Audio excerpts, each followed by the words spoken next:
Oh, big bump.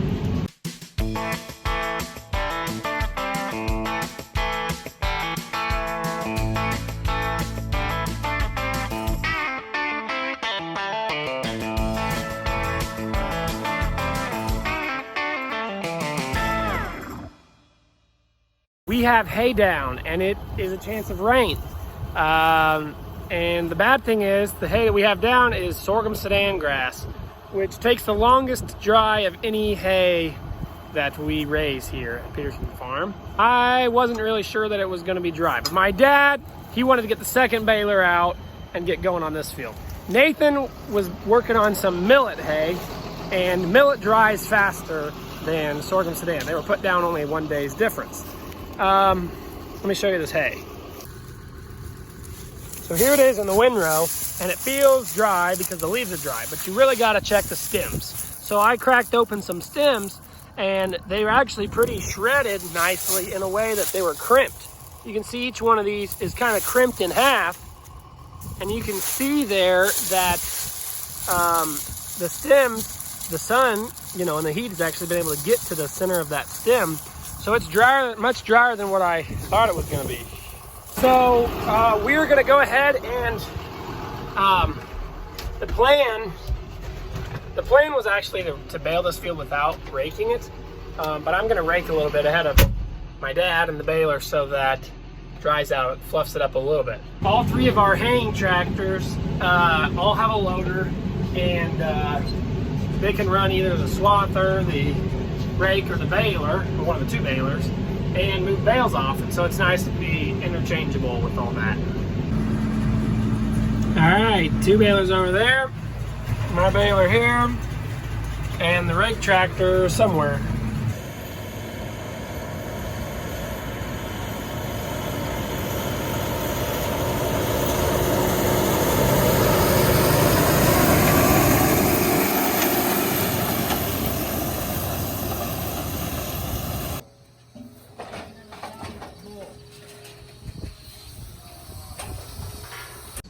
It's the next morning, working some cattle here, Nathan and Dad and I.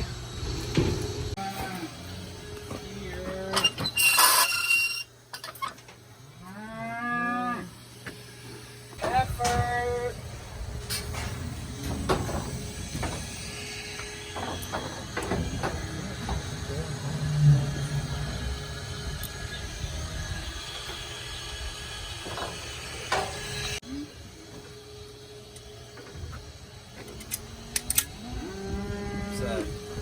I can't film and ear tag at the same time, so.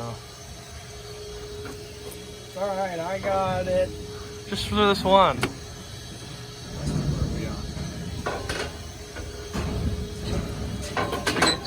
Use this. I give them a one-strike pass. If they don't Yeah, wiggle, if they don't move, I don't put it down. If they move one time, then one they're- strike, you're out. Come on, come on.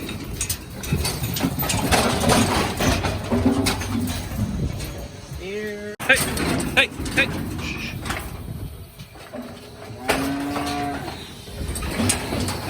Time to go get some more. What's up, guys? How's it going?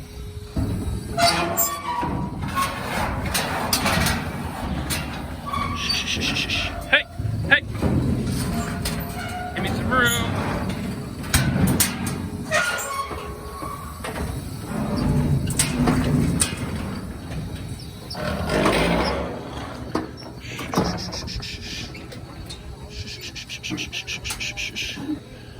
Hey, hey. Turn around. Come on. Need a couple more, couple more. Hey, hey, hey.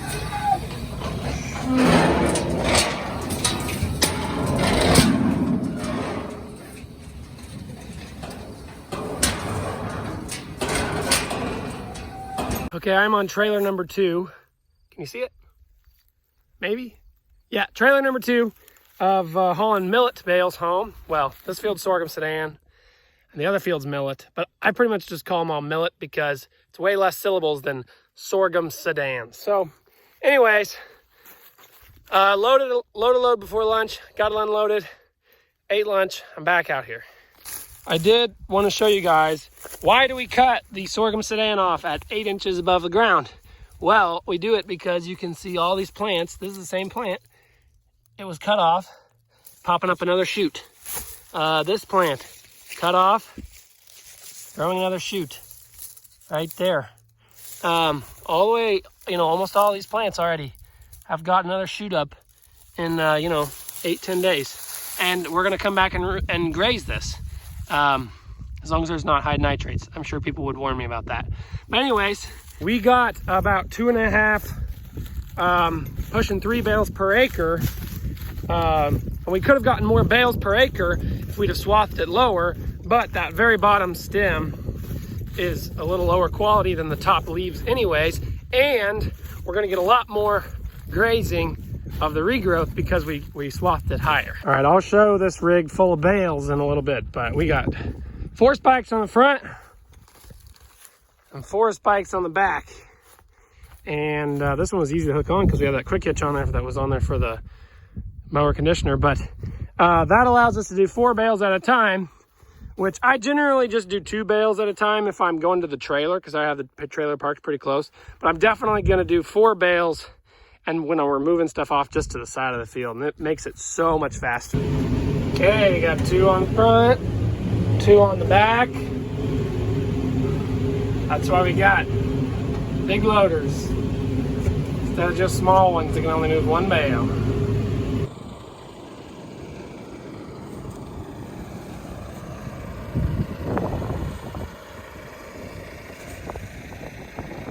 Sorry, I'm out of breath. I had to run and jump on that bale to take the video, and it took me a few tries and I'm out of shape. So I've got quite a few of the bales moved off on this side of the field. Still got some to go over here. It's a beautiful night here in Kansas. You see the Smoky Hills over there. Just a really nice night. I love how the regrowth of this cover crop field looks as it grows back nice and green. We're actually gonna let this grow a little bit, and then we're gonna spray it off and then plant wheat on this field. About time to plant wheat. That's what we'll be doing here at the end of the month and at the beginning of October. But it's a really nice night. I'm gonna keep moving bales. Hope you guys are enjoying this beautiful scenery with me. I gotta get back in the tractor. I'm getting eaten alive by mosquitoes.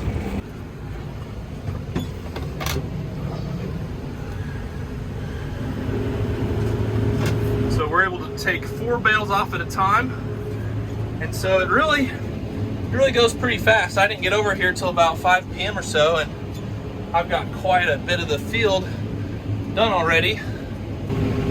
All right, so Mom came with the semi there, and we're gonna load these bales that are farthest away. They're kind of down in this low area that floods. So we're gonna get them home. Look at that nice sunset. We're gonna get them home, and then we're gonna move the rest of them off the field so we can get this sprayed. So I got my 2 bales here. I'm gonna set them on the trailer and try to film it at the same time. Trying to run the levers.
It's the next day. I got the bales moved off the field, finished up today, and now I am working on unloading them here at the farm.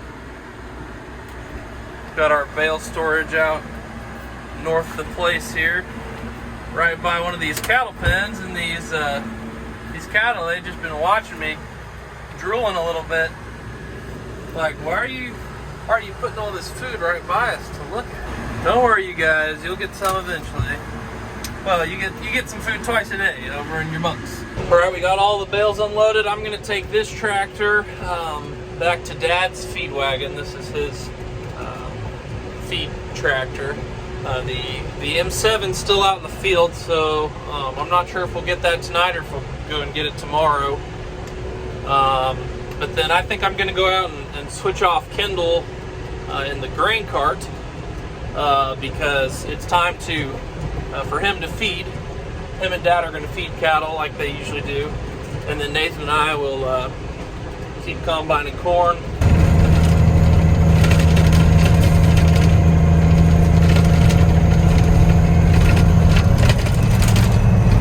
Nathan up on the hill there.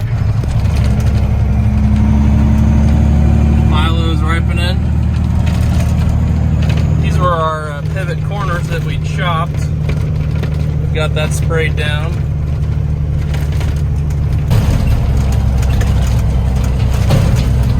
Nathan is the grain cart driver at the moment, so he had to stop. I'm gonna hop in the grain cart and catch the next load on the go.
We got the tandem, the Kenworth, all loaded up.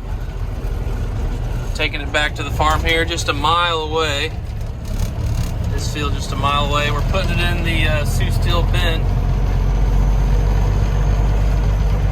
So Dad's working on unloading the semi right now.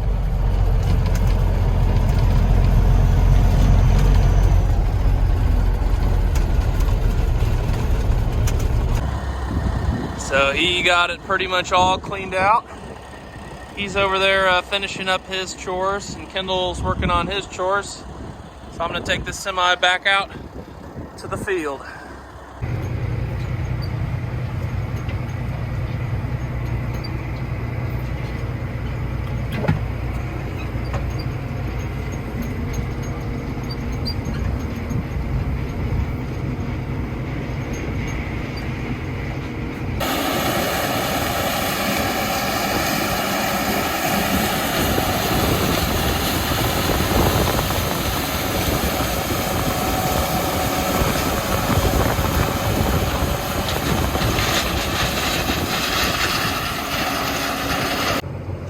Wrapping up another harvest day. Nathan's gonna get this last row here. Kendall brought out a new truck for me. You saw in that last clip, the truck was full. And I don't know if you can see, we got the pivot running on the, this is double crop forage sorghum, so double crop cane. So we still got 40 acres of that left to chop. So we're still watering it. It's been 95 degrees a lot of these September days. Windy too. Today was windy. And so it's good for drying the corn down to harvest for sure. I think a lot of people will probably comment on this video and say, can't believe you guys are harvesting corn so soon.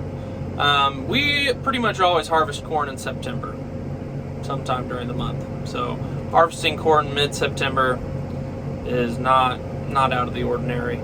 So yeah, partially that's because we get such hot and dry Septembers, as well as all the rest of the summer months. But typically in October, we'll get at least one rain to sprout the wheat that we plant. So we're getting ready to plant winter wheat. That'll be coming up next after corn harvest. Typically our fall progression goes corn harvest, wheat planting, soybean harvest, and wheat planting at the same time because we plant wheat after we harvest the soybeans, and then milo is very last. And also all of this forage, this cane that we chop, it'll be put in there somewhere. But we already chopped the cane on the home place there, so we've got that out of the way. We've got all the baling out of the way that you saw in today's video. That's all done, and we'll be ready to plant wheat here in a couple weeks probably. Hope you guys enjoyed another edition of a Peterson Family Farm video. If you haven't already, please click subscribe. That would mean a lot to us if you could click subscribe, just to boost our subscriber count. Make sure YouTube gets this out to as many people as possible. And yeah, we'll see you guys next time.